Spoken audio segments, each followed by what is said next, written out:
Hey guys, I'm Nick and welcome back to Sci-Finatics. Well, we're talking about episode 2 of season 3 of Star Trek Lower Decks today, entitled The Least Dangerous Game. We've got Boimler running around being pursued by a sort of alien hunter. We've got Mariner doing chores for Ransom. We've got Phillips and Rutherford enjoying some cocktails in the company of some lovely alien women. And the usual hijinks that occurs on Star Trek Lower Decks. Guys, if you haven't subscribed to Sci-Finatics yet, please don't be scared to do so. Click on that big red button to stay up to date and current with all the latest Star Trek news on YouTube. So this episode, it was a good episode. I think there was definitely some callbacks to previous Star Trek episodes we can go into in my review today. Most notably, the appearance of Martok, General Martok. I thought we were going to get Martok in person in this episode, but it turns out that Martok was basically part of a video board game. Now, this was a huge homage. I remember playing it in the 90s.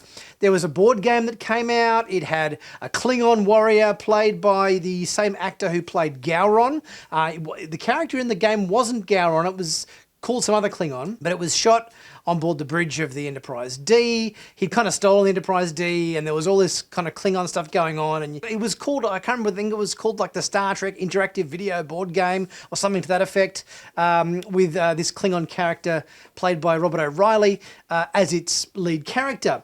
And in this episode, we have Martok essentially doing the same thing in this episode with our characters playing a very, very similar board game, which was a homage to this particular board game that I guess probably many of us played back in the 90s. I can't remember whether I had it or a friend had it or I know somebody had it, and we played it quite a bit. It was fun. Boimler even mentioned in their course of playing this board game in this episode that there was a Gowron expansion, which pretty much directly references that original interactive video board game from back in the day. So great to see J.G. Hertzler come back as Martok.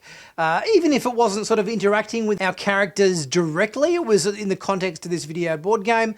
But, still, it's fun to see Martok back again in any capacity. We've got Mariner and Ransom having a lot to do with each other in this episode. Obviously, Ransom is now in charge of Mariner's duties, and whether, she gets demoted or fired or reassigned or promoted or whatever, that's all in the hands of Ransom now. Mum, Captain Freeman, has handballed that to Ransom. Mariner's doing her best to kind of fulfill all of her duties, even if they are pretty mundane ones. We've got her and Ransom doing repairs to an orbital lift system, which is pretty similar to the mining rig platform that we saw in Star Trek 2009 feature film, the J.J. Abrams film. Our main characters doing some skydiving down the drilling rig or whatever from the Romulan ship and everything. Very similar kind of setup in this particular episode. So we've got the orbital platform needing repairs.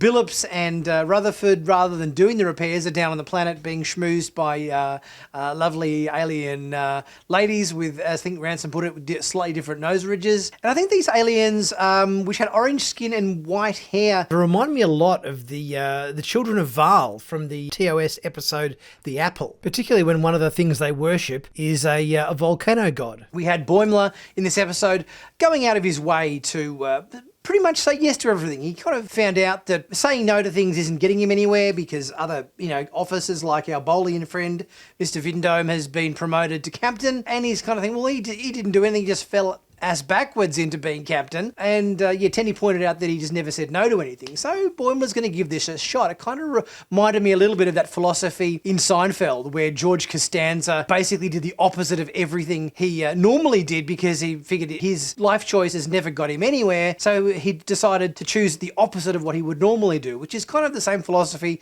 as to what Boimler is trying in this episode. And that decision obviously leads him to becoming the prey of a rather large alien hunter named Cranch.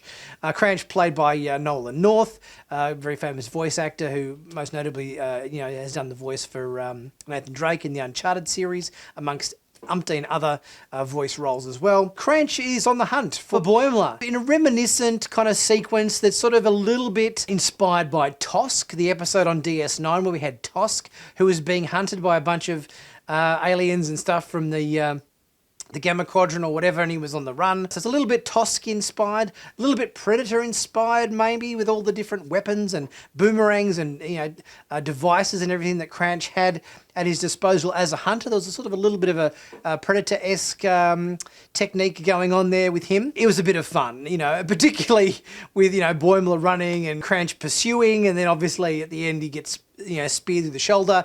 But then Cranch kind of gets out his cell phone and starts taking selfies of him and Boimler at the end of the hunt. So it was a nice kind of contrast of whimsy and sort of suspense and tension in this whole kind of hunt process that played out between Boimler and Cranch in this episode. We also saw Boimler playing Springball, which was introduced in the DS9 episode For the Cause.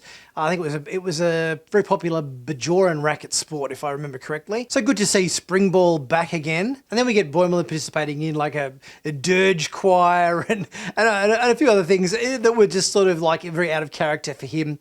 And things he would not normally say yes to. But in doing so, it seems like Boimler did curry favour with a lot of officers on board the ship. So who knows?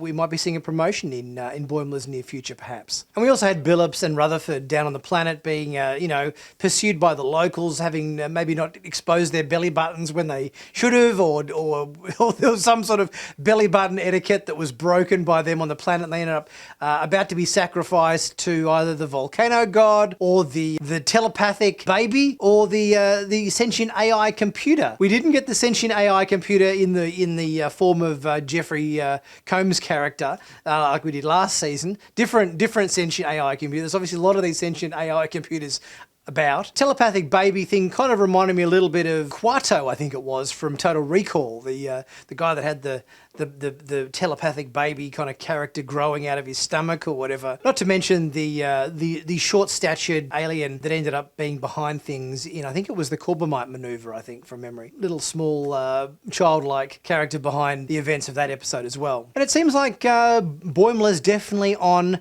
the bold path now.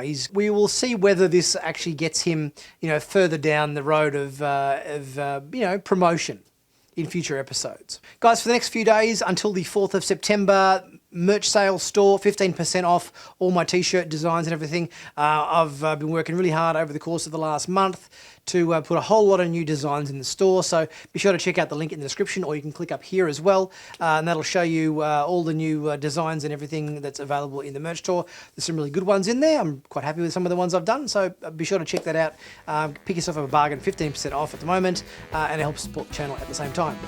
Also, guys, if you're able to leave a super thanks, that always helps as well, and always leave a like and a comment as to what you thought about this episode. Did you like it? What did you like most? Did you like to see Martok in it? Did you like to see Cranch and a few other aspects and little homages that we had in this episode? Leave your thoughts in the comment section. I'll be back very soon with my next video. I'll catch you guys soon.